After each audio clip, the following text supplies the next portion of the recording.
Commander Zurith stood at the observation deck of the Galactic Council's newest battlecruiser, watching the human vessel approach through the void. Her purple skin gleamed under the artificial lights, and her four arms gestured dismissively at the crude metal construct limping toward their position. "Look at that pathetic excuse for a warship," she sneered to her second-in-command, Lieutenant Kextar. "The humans actually think they can contribute to our war effort against the Vorth Empire. Their technology is centuries behind ours. Their ships look like they were assembled by children with scrap metal." The human vessel, designated Earth Defense Ship Valiant, was indeed a stark contrast to the sleek, bioengineered ships of the Altiron fleet. Where the Council ships flowed like living creatures through space, the human ship was angular, brutal in its simplicity. Massive engines burned bright blue against the darkness, and weapon arrays jutted from its hull like the spines of some ancient beast.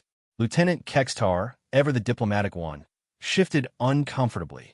"Commander, the humans did volunteer for this mission. Perhaps we should give them a chance to prove themselves." Zarth's laugh was like breaking crystal.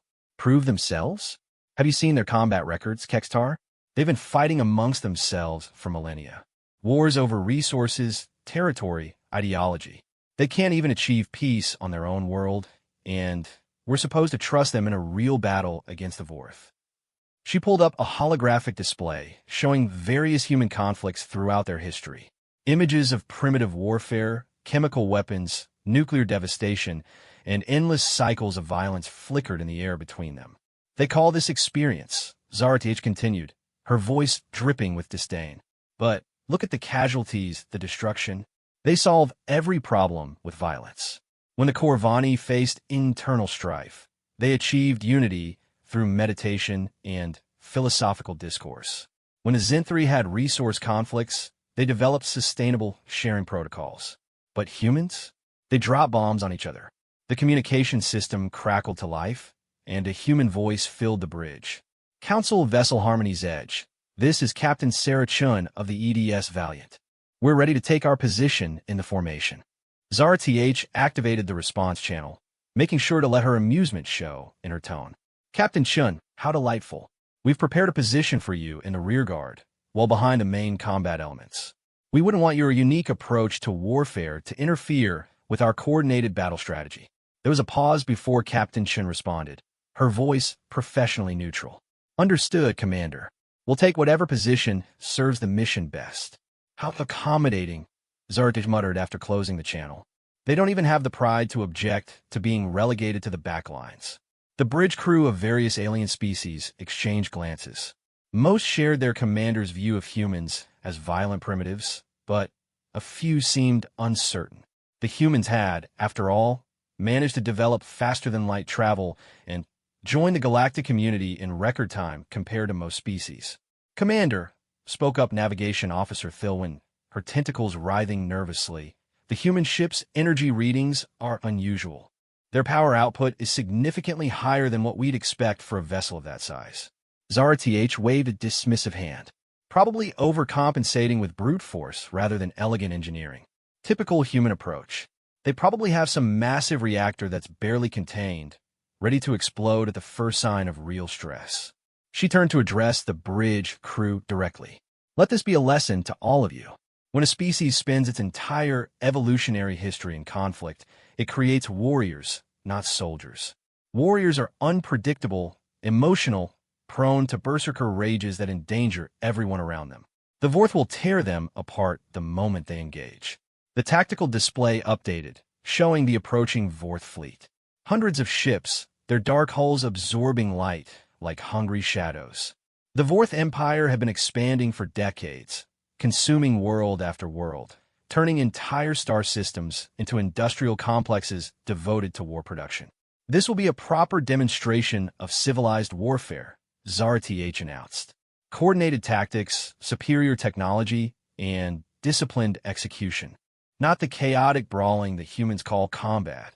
Captain Chen's voice came through the communications again. "Commander Zarth, we're detecting massive energy signatures from the Vorth fleet. Recommend we adjust formation to account for their apparent firepower advantage." "Captain, please maintain communication discipline," Zarth replied coldly. The Council has been fighting galactic wars since before your species discovered fire. We know how to handle the Vorth. But, privately, Zara-TH frowned at her tactical display. The Vorth fleet was larger than intelligence had suggested, and their power readings were indeed concerning. Still, the combined Council fleet had superior technology and coordination.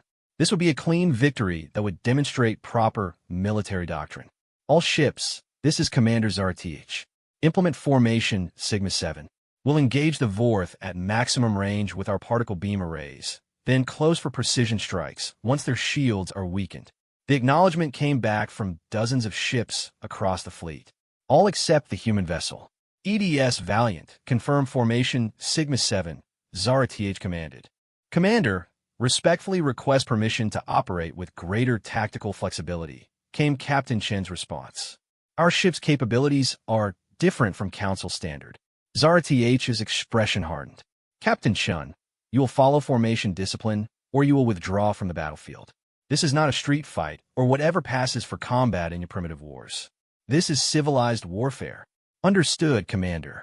Moving to assigned position. As the human ship fell back to its designated spot in the rear of the formation, Zara-TH felt a surge of satisfaction.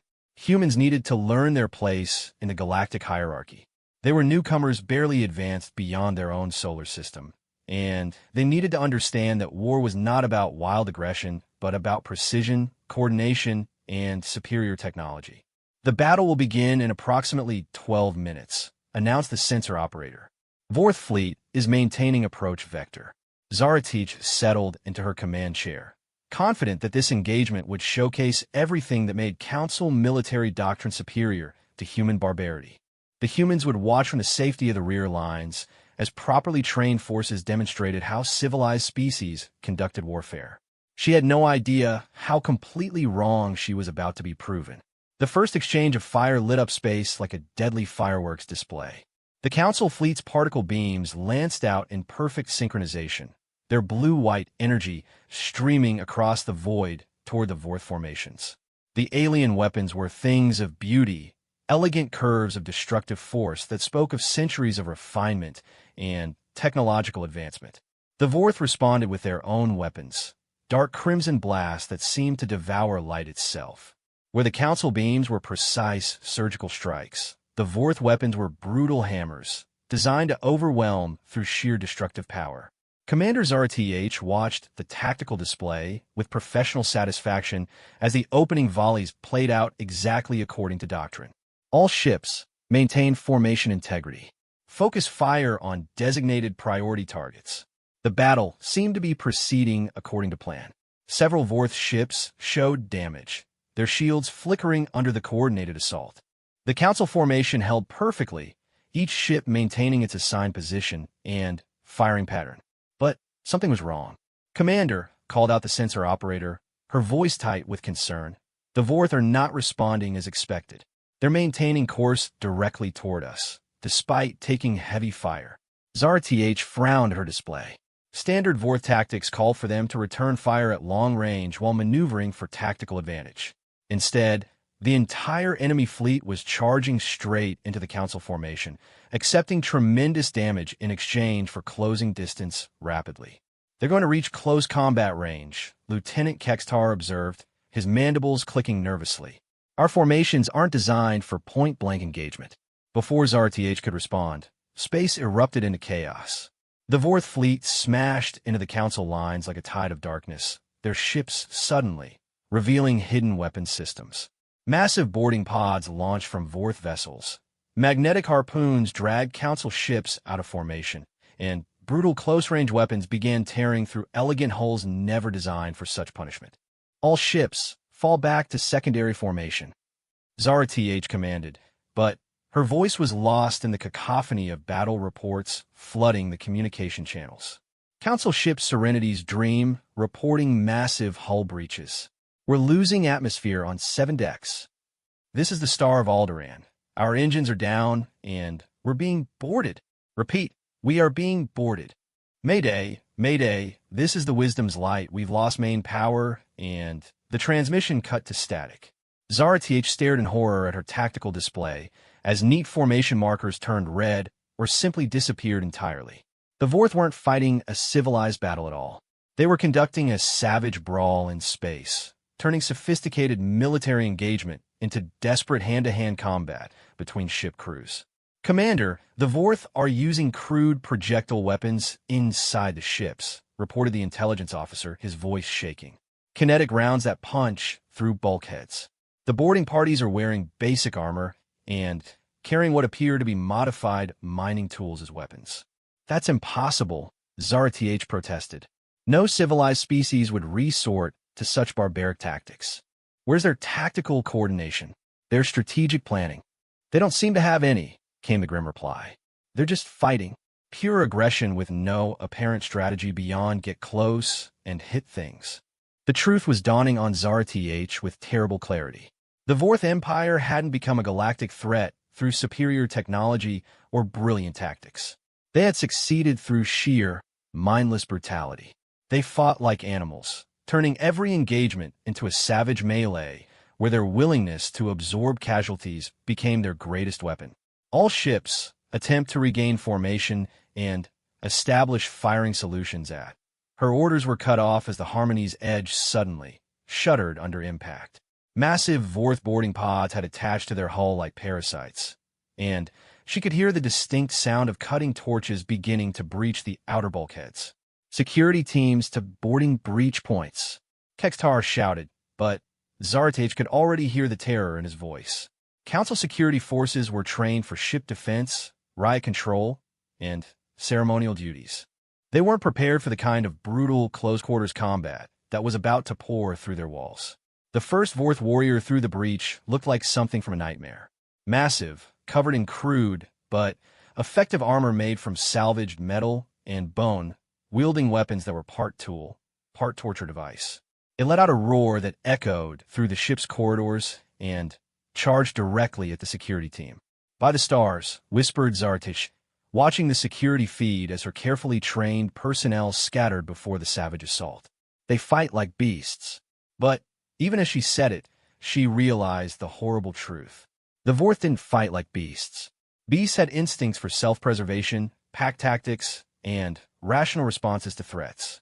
The Vorth fought like something far worse, a species that had evolved in constant warfare, where only the most ruthlessly aggressive survived to reproduce. "Commander," came Captain Shen's voice through the communication system. "We're reading massive boarding actions across the fleet. Request permission to break formation and provide assistance." "Negative," Zara-TH snapped, clinging to doctrine even as her world collapsed around her. "All ships maintain assigned positions." "Ma'am, with respect, your assigned positions are being overrun. We need to adapt tactics to the actual threat." "You will follow orders, Captain." This is precisely the kind of undisciplined thinking that makes humans unsuitable for civilized warfare. There was a pause, and when Captain Shen's voice returned, it carried a tone that Zara-TH had never heard before. Cold, professional, and utterly confident. "Understood, Commander. EDS Valiant will maintain position until specifically ordered otherwise." Zara-TH felt a moment of grim satisfaction, but it was immediately swallowed by the horror unfolding around her. Ship after ship was falling to Vorth boarding parties, their crews unprepared for the kind of vicious combat that was tearing through their vessels like a plague of violence. The Council's superior technology meant nothing when the enemy was willing to turn every corridor into a battlefield and every room into a slaughterhouse. Their precise tactics were useless against an opponent that had no tactics beyond overwhelming aggression and the willingness to die for victory. And in the back of the formation, the human ship waited with ominous patience, its weapons powered and used, its engines running hot, but held in check by direct orders from a commander who was rapidly discovering that her understanding of warfare was about to be shattered completely. The screaming echoing through the Harmony's edges corridors was unlike anything Zara-TH had ever heard. Not the clean, quick sounds of civilized combat, but the raw, primal terror of beings who had never faced true violence suddenly, finding themselves in a nightmare of blood and brutality. "Security Team 7 has fallen back to Deck 12, Lieutenant Kextar reported, his voice barely steady. "The Vorth they're not taking prisoners, Commander." They're not following any rules of engagement. Zara-TH watched the security feeds in growing horror. The Vorth warriors moved through her ship like a force of nature, their weapons crude but terrifyingly effective. They didn't fight to disable or capture. They fought to kill, maim, and terrorize. Every corridor became a charnel house, every room a monument to their savage efficiency. "This isn't warfare," she whispered. "This is butchery." But even as she spoke the words, she began to understand something that chilled her to her very core. The Vorth weren't being savage for the sake of cruelty. This was their version of efficiency. They had learned that terror was a weapon more powerful than any technology, that breaking the enemies will to fight was more valuable than any tactical advantage. "Commander," came a transmission from the Council ship Eternal Wisdom. "We've lost 5 decks to boarding parties. Request immediate assistance or we'll have to abandon ship." Before Zara-TH could respond, another transmission burst through the chaos. "This is Captain Chun of the EDS Valiant. Commander Zara-TH, permission to engage?" "Negative," Zara-TH snapped, though her voice cracked with strain. "All ships maintain formation discipline." "Ma'am," Captain Chin's voice was patient but firm, "your formation is being destroyed piece by piece. We can help. You will follow orders." Human tactical doctrine is exactly what got the galaxy into this mess in the first place. The Vorth fight like animals because that's the only language your species taught them. There was a long pause. When Captain Chun spoke again, her voice carried a weight that Zara-TH had never heard from a human before. "Commander, with all due respect, you don't understand what you're looking at. The Vorth didn't learn to fight from humans. They learned to fight from necessity. And, right now, necessity is tearing your fleet apart. I will not have a primitive human lecture me on." Zara-TH's words were cut off as a Vorth warrior smashed through the blast doors onto her own bridge. The creature was massive, its armor cobbled together from a dozen different sources, its weapon a twisted amalgamation of industrial tools and salvaged military hardware. It looked around the bridge with small, clever eyes, assessed the tactical situation in seconds, and charged directly at the command station. The bridge security team opened fire with their precision energy weapons, clean beams designed to disable rather than destroy. The shots struck the Vorth warrior, who staggered but kept coming, roaring in what might have been pain or might have been rage. Lieutenant Kextar drew his sidearm, a beautiful piece of engineering that could stun or kill with surgical precision. He fired 3 times, each shot perfect, each hit exactly where it was supposed to disable the charging enemy. The Vorth warrior backhanded him across the bridge with casual contempt and kept moving towards Zara-TH. She found herself backed against her command console, staring into alien eyes that held no mercy, no civilization, no recognition of surrender or quarter. This creature wasn't going to capture her for intelligence or ransom. It was going to kill her because that was what it did, what its entire species had evolved to do. The warrior raised its weapon, and Zara-TH closed her eyes, waiting for the end of everything she had believed about civilized warfare. The sound that saved her life was unlike anything she had ever heard in space combat. Not the clean hum of energy weapons or the precise impacts of guided missiles, but a sound from another age entirely. The thunderous roar of chemical explosives and kinetic projectiles fired at devastating rates. The Vorth warrior's head simply disappeared, along with a significant portion of the bulkhead behind it. The bridge filled with smoke and the acrid smell of gunpowder, and through the haze stepped figures in armor that looked crude compared to Council technology, but brutally effective in practice. "Bridge secured," said the lead figure, pulling off a helmet to reveal a scarred human face with eyes that had seen too much combat. "Commander, are you injured?" Zara-TH stared at the human soldier, then at the destroyed Vorth warrior, then at the gaping hole where the bridge's rear wall used to be. "How did you? We never gave you permission to board our ship." The human smiled grimly. "Ma'am, Captain Chun sends her compliments. Permission or not, we weren't going to let you die on principle. Marines don't leave people behind. But the formation discipline, the tactical doctrine." "With respect, Commander," the Marine interrupted gently, "your tactical doctrine just got your boarding parties slaughtered and your bridge overrun. Sometimes you need to adapt." Through the bridge's main display, Zara-TH could see space around them transformed. The neat council formation was gone, replaced by something that looked like chaos but moved with deadly purpose. The human ship had abandoned its rear position and was cutting through Vorth formations like a sword through silk, its weapons systems firing with rates and patterns that defied everything she thought she knew about space combat. "Captain Shin would like to speak with you," the Marine said, activating a portable communication device. Captain Shin's voice emerged from the device, still professionally calm despite the battle raging around them. "Commander ZRTH, I'm sorry we had to break formation, but your people were dying. We couldn't stand by and watch that happen. How are you doing this?" ZRTH whispered. "Your ship, your tactics, this isn't how civilized species wage war." "You're right," Captain Shin replied simply. "This isn't civilized. War never is. The Vorth understand that. They've built their entire military philosophy around accepting that fundamental truth. You can't fight savages with Tea Party manners and expect to survive." On the tactical display, ZRTH watched in fascination and horror as human boarding parties moved through Vorth ships with the same brutal efficiency their enemies had shown, but tempered by something the Vorth lacked entirely: discipline under fire, tactical coordination in chaos, and the ability to be savage when necessary while retaining their humanity when possible. The humans fought like the Vorth, but better. More skilled, better coordinated, and with something that made all the difference: they knew when to stop. "Ow!" ZRTH asked again, her worldview crumbling as she watched humans do the impossible. "Because, Commander," Captain Shin's voice was patient, almost gentle, "we've been fighting wars like this for our entire history. Not because we wanted to, but because we had to learn how to survive in a universe that doesn't care about our ideas of civilization. The Vorth learned to be monsters. We learned to fight monsters while staying human. There's a difference." For the first time in her military career, Commander ZRTH began to understand that everything she had believed about warfare, civilization, and the proper order of the galaxy might be completely, catastrophically wrong. The battle for the Harmony's Edge raged through its corridors with a violence that ZRTH had never imagined possible inside a starship. But what shocked her more than the brutality was the precision with which the human Marines operated within that chaos.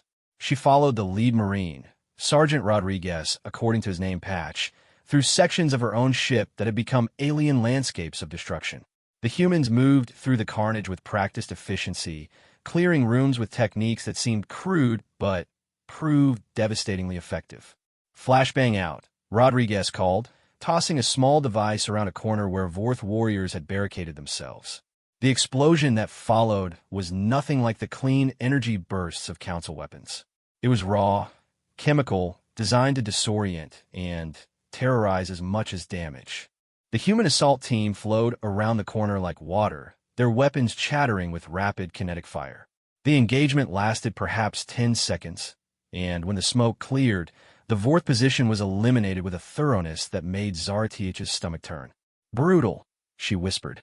"Effective," Rodriguez corrected, not unkindly. "Ma'am, with respect, you can't fight nice against an enemy that doesn't understand nice. The Vorth respect strength and fear nothing else. Show them weakness, and they'll tear you apart just for the entertainment value." They passed a section where Council security forces had made a stand. The alien bodies were arranged with almost artistic precision, their weapons nearby, but unfired. The Vorth had taken their time with this group, turning their deaths into a message for anyone who might find them. They could have killed them quickly, ZRTH observed, horrified. "Could have, chose not to," Rodriguez agreed grimly. "Psychological warfare. They want survivors to find scenes like this, want word to spread about what happens to anyone who fights them.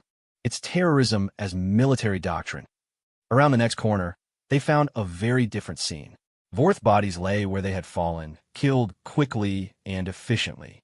The human boarding party had left no artistic arrangements, no messages of terror, just professional elimination of threats. "Why don't you?" ZRTH began, then stopped. "Why don't we terrorize them back?" Rodriguez finished. "Because that's not who we are. We can be as violent as necessary, but we don't become monsters just because we're fighting them. There's a line, Commander. Crossing it might win battles, but it loses everything worth fighting for." They reached the ship's main engineering section, where Captain Shun had established a temporary command post. The human captain stood over a holographic display showing the entire battlefield, coordinating her ship's efforts with the same calm professionalism she had maintained throughout the engagement. "Commander Zertich," Chin said without looking up from her display, "how many of your crew are still trapped in Vorth-controlled sections?" I don't know. The chaos, the communications breakdown. 17 people in engineering sublevel C, 12 in the medical bay, and at least 20 scattered through the residential quarters, Chen rattled off without hesitation. "We're moving to extract them now." "How do you know that when I don't?" Chen finally looked up, and Zarth saw something in the human's eyes that she had never expected to find in a member of what she had considered a primitive species. Not just competence or courage, but a deep, weary wisdom born of too much experience with exactly this kind of situation. Because keeping track of your people is the first rule of combat, Commander. You can't protect what you can't count. On a tactical display, the broader battle was turning. The remaining Council ships had begun adopting human tactical patterns, abandoning their elegant formations for the brutal practicality of close-range combat. It wasn't pretty, but it was working. "Your ships are learning," Chen observed. "Good. The Vorth thrive when they can control the nature of the engagement. Force them to fight on your terms instead of theirs, and they lose their primary advantage." "But this isn't warfare," Zarth protested weakly. "This is barbarism." "No," Chen said firmly. "Barbarism is what the Vorth do. This is controlled violence in service of a just cause. There's a difference, even if it's hard to see in the moment." A Marine approached with a datapad. "Captain, engineering teams report the Vorth have been planting some kind of devices throughout the ship's critical systems." Chen studied the data, her expression darkening. "Demolition charges. They're not trying to capture the ship. They're preparing to destroy it from within." The implications hit Zarth like a physical blow. They never intended to take prisoners or capture vessels for their fleet. They're planning to destroy everything. Total war, Chun confirmed grimly. Not just military defeat, but complete annihilation of everything their enemies value. It's one of the most dangerous military philosophies in the galaxy because it's completely unsustainable but devastatingly effective in the short term.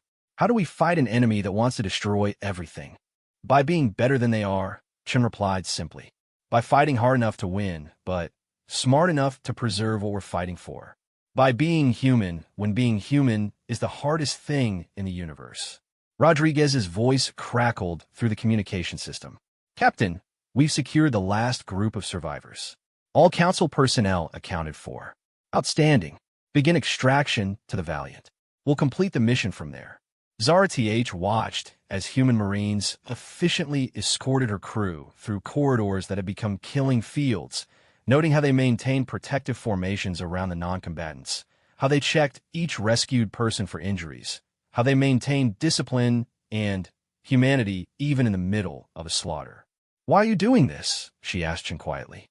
"My people, my fleet, we treated you with contempt, called you primitives and barbarians. Relegated you to the back lines like we were ashamed to be seen with you. Why risk your lives for us?" Chen was quiet for a long moment, watching her people work with the smooth efficiency of a well-oiled machine. When she finally spoke, her voice carried the weight of her species' entire history. "Because, Commander, being able to fight like monsters doesn't mean we have to become them. We learned a long time ago that the measure of a civilization isn't how well it fights, but what it chooses to fight for. You're right about humans being violent. We've spent our entire history learning to kill each other more efficiently than any species in the galaxy. But we've also spent that same history learning when not to." The evacuation continued around them, human soldiers and Council personnel working together with the kind of coordination that only came from mutual respect and shared purpose. "The Vorth are what happens when a species learns only the first lesson," Chen continued. "We learn both. That's what makes us human, and that's what makes us strong enough to stand between civilization and the dark." For the first time since the battle began, Zarth began to understand that her preconceptions about humanity hadn't just been wrong. They had been dangerously, catastrophically backward. The humans weren't primitive warriors who solved everything with violence. They were the galaxy's immune system, specialized to fight the kinds of threats that civilized species couldn't even comprehend, let alone defeat.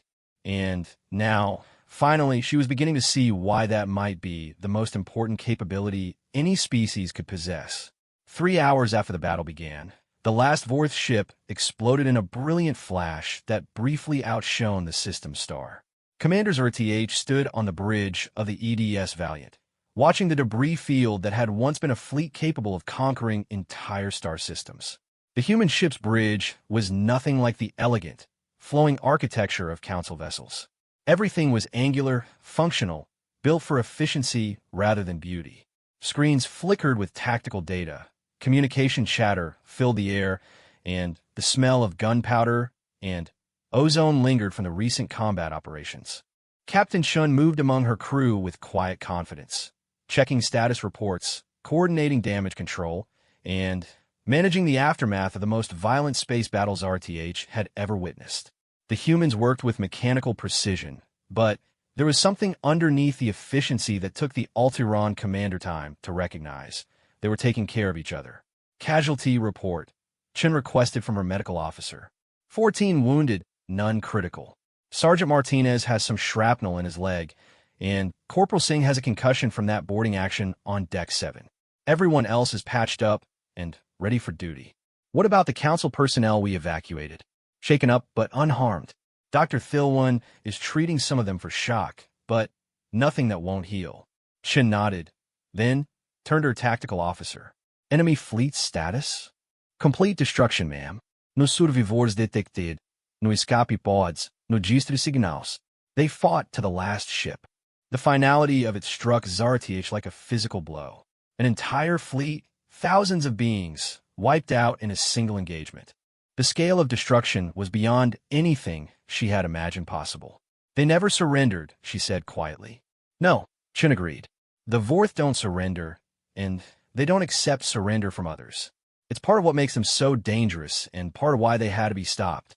But the cost would have been much higher if we had let them reach the inner systems, Chun said firmly. Commander, what you saw today was brutal, but it was also necessary. The Vorth were planning to hit civilian populations next. Colonies with no defenses, worlds full of people who've never seen war. They would have turned entire star systems into charnel houses. ZRTH thought about her own homeworld, with its crystal cities and peaceful valleys, its population of artists and philosophers who had never known violence. The idea of Vorth warriors loose among them was a nightmare beyond description. How did you know? She asked. How did you know what they were really like when our intelligence services completely misunderstood them? Chen pulled up a holographic display showing human historical records. Battles, wars, conflicts spanning millennia. The progression was clear. Primitive warfare, gradually evolving into more sophisticated forms, but always retaining the fundamental understanding that war was about the application of lethal force to achieve political goals. Because we've seen it before, Chen said simply. Not the Vorth specifically, but the pattern. Species that evolve in constant conflict, that develop military cultures based on total war, and the complete destruction of their enemies. We've fought wars against enemies like that, and, more importantly, we've sometimes been those enemies ourselves. She highlighted specific conflicts in human history, wars of extermination, and conquest that rivaled anything the Vorth had accomplished. The difference is that we learned to stop. We developed rules of war, concepts of proportional response, ideas about protecting non-combatants. We learned that winning a war is useless if you destroy everything worth fighting for in the process. But how does a species learn that? ZRTH asked, genuinely puzzled. How do you develop the wisdom to restrain violence when violence is what kept you alive? Shun was quiet for a moment, staring at the tactical display where the markers for destroyed Council ships still glowed red. When she spoke, her voice carried a weight that ZRTH was beginning to understand came from more than just this battle. Through failure, Chun said finally. Through making mistakes so catastrophic that you either learn from them or die as a species. We've fought wars that destroyed entire civilizations, deployed weapons that poisoned whole continents, made choices that nearly ended our own world. We learned restraint because the alternative was extinction. She gestured to the human crew working around them. Every person on this ship represents thousands of years of hard-learned lessons about violence, about when it's necessary and when it's not, about how to be effective without being monstrous. It's not pretty knowledge, Commander, and it's not something we're proud of. But it's knowledge that lets us stand between civilized species and the dark. The communication system activated, and Lieutenant Kekstar's voice emerged from the speakers. Commander RTH, this is the Harmony's Edge. We've completed damage assessment. The ship is space-worthy, and the crew we're ready to return to formation. Chun handed ZRTH the communication device. It's your fleet, Commander. What are your orders? ZRTH took the device, but found herself hesitating. Everything she had believed about proper military doctrine lay in ruins around her. The elegant formations, the sophisticated tactics, the civilized approach to warfare, all of it had proven worse than useless against an enemy that understood war as it really was. This is Commander ZRTH to all Council vessels, she said slowly. We will maintain current tactical formation under the coordination of Captain Chun and the EDS Valiant. All ships will adapt their operational procedures to match human tactical doctrine until further notice. There was a pause before the acknowledgments came back, tinged with confusion but compliance. Captain Chun, ZRTH continued, I'm transferring tactical command of this fleet to you. My people, and I clearly have a great deal to learn about warfare as it actually exists, rather than as we wished it to be. Chun studied her for a moment, then nodded slowly. I accept tactical command, but only temporarily. Your people aren't warriors, Commander, and that's not necessarily a bad thing. The galaxy needs builders and artists and philosophers just as much as it needs soldiers. More, actually. But it also needs people who understand that sometimes civilization must be defended with uncivilized means. Yes, Chun agreed. And that's a burden that soldiers carry so that others don't have to. That's what makes it worth bearing. ZRTH looked around the bridge again, seeing it with new eyes. The humans hadn't become monsters to fight monsters. They had become something far more dangerous and far more valuable. They had become professionals at controlled violence, people who could unleash destruction when necessary, and then stop when the job was done. I owe your species an apology, she said finally. And more than that, I owe you a debt that I'm not sure the Council can ever repay. No debt, Chun replied firmly. No apology needed. You called for help, and we answered. That's what allies do. Outside the viewports, the stars shone with their eternal light, unchanged by the violence that had raged among them. But for ZRTH, everything had changed. She had learned that the universe was a darker, more dangerous place than she had ever imagined, and she had learned that sometimes the most important thing a civilization could do was find people willing to walk in that darkness on their behalf. She had mocked human warriors, called them primitive and barbaric. Now she understood the truth. They weren't barbaric despite their violence, but civilized because of their restraint. They had learned to be human in the face of the inhuman, and that made them the most valuable allies the galaxy could ask for. The war with the Vorth was over, but ZRTH suspected that her education in the realities of galactic politics was just beginning. And for the first time since the battle started, she was grateful that humans would be there to teach her.